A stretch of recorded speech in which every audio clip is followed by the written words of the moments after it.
ఉన్నటువంటి ప్రజలు పార్టీలు నాయకులు కార్యకర్తలను కాకుండా ప్రజలందరూ స్వచ్ఛందంగా తరలి రావడం జరిగింది.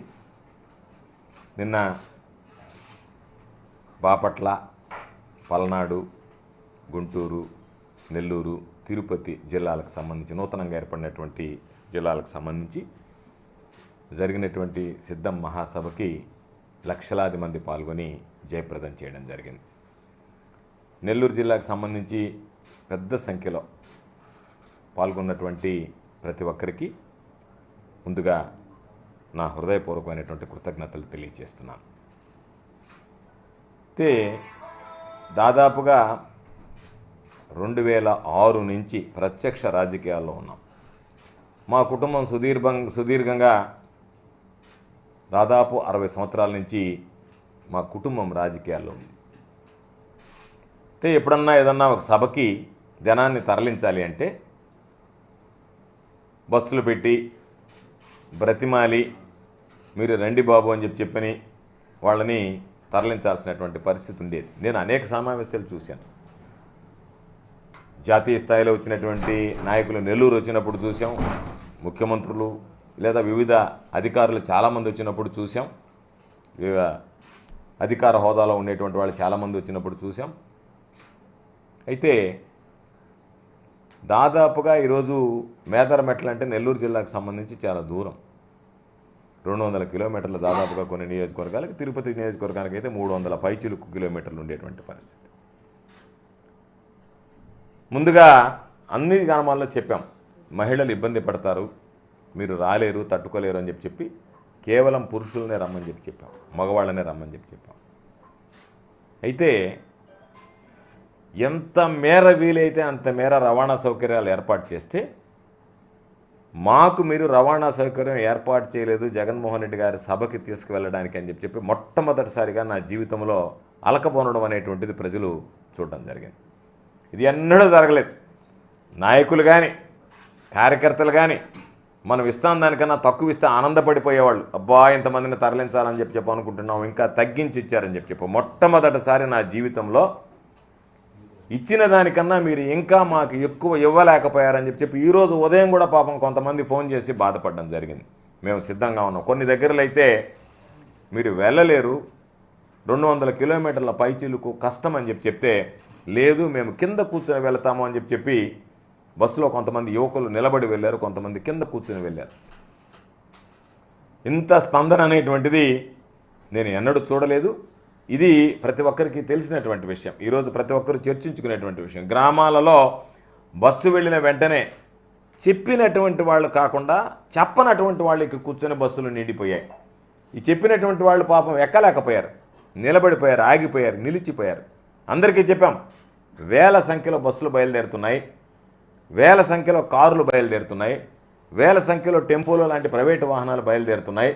మీరు ఇబ్బంది పడతారు అంటే ఏమీ ఇబ్బంది పడ్డా పర్వాలేదు, మేము రావాల్సిందేననేటువంటి ఒక దృఢ చిత్తంతో ఈరోజు తరలి వచ్చినటువంటి నేపథ్యం ఎన్నడూ చూడనటువంటి పరిస్థితి. లక్షలాది మంది తరలి వచ్చి జగన్మోహన్ రెడ్డి గారికి ఆశీస్సులు అందించడం జరిగింది. ఇది నిజంగా ఆంధ్ర రాష్ట్రానికి సంబంధించినటువంటి ఇది ఒక చరిత్ర. అంతమంది ఒక దగ్గర గుమికూడడం, జనాన్ని ఒక్కసారి కింద ఉన్నటువంటి వాళ్ళకన్నా స్టేజ్ మీద ఉన్నటువంటి వాళ్ళని చూస్తే అసలు కళ్ళు తిరిగేటువంటి పరిస్థితి, ఒక అలలాగా జనసముద్రంలాగా ఎక్కడ చూసినా సరే. కాబట్టి అంత కష్ట నష్టాలకు వచ్చి ప్రజలు అంత పెద్ద ఎత్తున పాల్గొని జగన్మోహన్ రెడ్డి గారికి ఆశీస్సులు అందించడానికి తరలి వచ్చినందుకు ప్రతి ఒక్కరికి పేరు పేరున నా హృదయపూర్వకమైనటువంటి కృతజ్ఞతలు తెలియజేస్తున్నాను. అయితే ఎందుకు జనం ఇంతమందికి రావడానికి కారణం అంటే,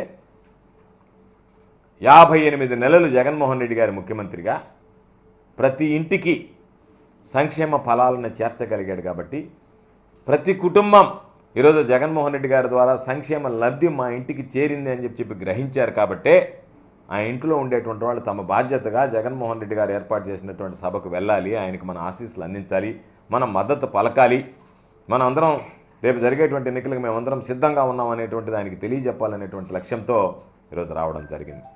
అంటే పథకాలు నేరుగా ఇంటికి చేరాయి, మనం నేరుగా ఇంటి గడప దాటి బయటికి వెళ్ళి జగన్మోహన్ రెడ్డి గారికి మన ఆశీస్సులు అందించాలనేటువంటి ఒక అరుదైనటువంటి ఆలోచనతో వచ్చే ప్రభుత్వం సొమ్ము ఇచ్చారు ఏముందనేటువంటిది కాకుండా పార్టీలకు అతీతంగా పార్టీలతో సంబంధం లేకుండా ఏ పార్టీకి చెందనటువంటి వ్యక్తులు కొంతమంది కరుడు కట్టినటువంటి తెలుగుదేశం పార్టీకి సంబంధించినటువంటి వ్యక్తులు వీళ్ళందరూ కలిసి బస్సులు ఎక్కి తరలి వెళ్ళారంటే దాని అర్థం ప్రతి కుటుంబానికి ఈరోజు లబ్ధి చేకూరింది కాబట్టి జగన్మోహన్ రెడ్డి గారు ప్రతి కార్యక్రమాన్ని ఇంటికి చేర్చాడు కాబట్టి ఆ ఇంటిలో ఉన్నటువంటి కుటుంబాలు జగన్మోహన్ రెడ్డి గారికి ఆశీస్సులు అందించడానికి బయటకు వచ్చాయి. అయితే దురదృష్టం ఏంటంటే బ్రహ్మాండంగా సభ జరిగింది, జనం బ్రహ్మాండంగా హాజరయ్యారు. తెలుగుదేశం పార్టీకి సంబంధించినటువంటి చంద్రబాబు నాయుడికి కన్ను కుట్టింది. ఇది చంద్రబాబు నాయుడికి ఎప్పుడూ పాపం గ్యాస్ట్రిక్ ట్రబుల్ ఉంది. ఏది జగన్మోహన్ రెడ్డి గారి సభ జరిగినా వెంటనే కడుపు మంట ప్రారంభమవుతుంది. దాన్ని ఆ మంటకు ఉపశమనం ఏంటంటే తనకున్నటువంటి అనుకూల మీడియా, దాంతోపాటు వాట్సప్, సోషల్ మీడియాలు, దాంతోపాటు ఇంక రకరకాలైనటువంటి యూట్యూబ్ ఛానల్స్ వీటిని పెట్టి రకరకాలుగా తిప్పి సాయంత్రానికి ఆ మందు ఏంటంటే సరిగ్గా జరగలేదనేటువంటిది రాయించి చూపించి పోస్టింగ్లు చేయించి సంతృప్తిపడి పొనుకొని నిద్రపోయేటువంటిది అలవాటు. ఈరోజు నేను అడుగుతున్న చంద్రబాబు నాయుడిని కానీ రాతలు రాసినటువంటి వాళ్ళు కానీ కూతలు కూసినటువంటి వాళ్ళని కానీ 2,70,000 కోట్ల రూపాయలు ప్రజలకు అందించినటువంటిది గ్రాఫిక్సా? అంటే అమ్మఒడి పథకం ఇంటికి చేర్పించింది గ్రాఫిక్సా? రైతు భరోసా ప్రతి రైతుకు అందించింది గ్రాఫిక్సా? వైఎస్ఆర్ ఆసరా వైఎస్ఆర్ చేయుత మహిళలకు అందించింది గ్రాఫిక్సా? రజకులు న్యాయబ్రాహ్మణులు టైలర్లకు 10,000 రూపాయలు అందించింది గ్రాఫిక్సా? జగనన్న విద్యా దీవెన వసతి దీవెన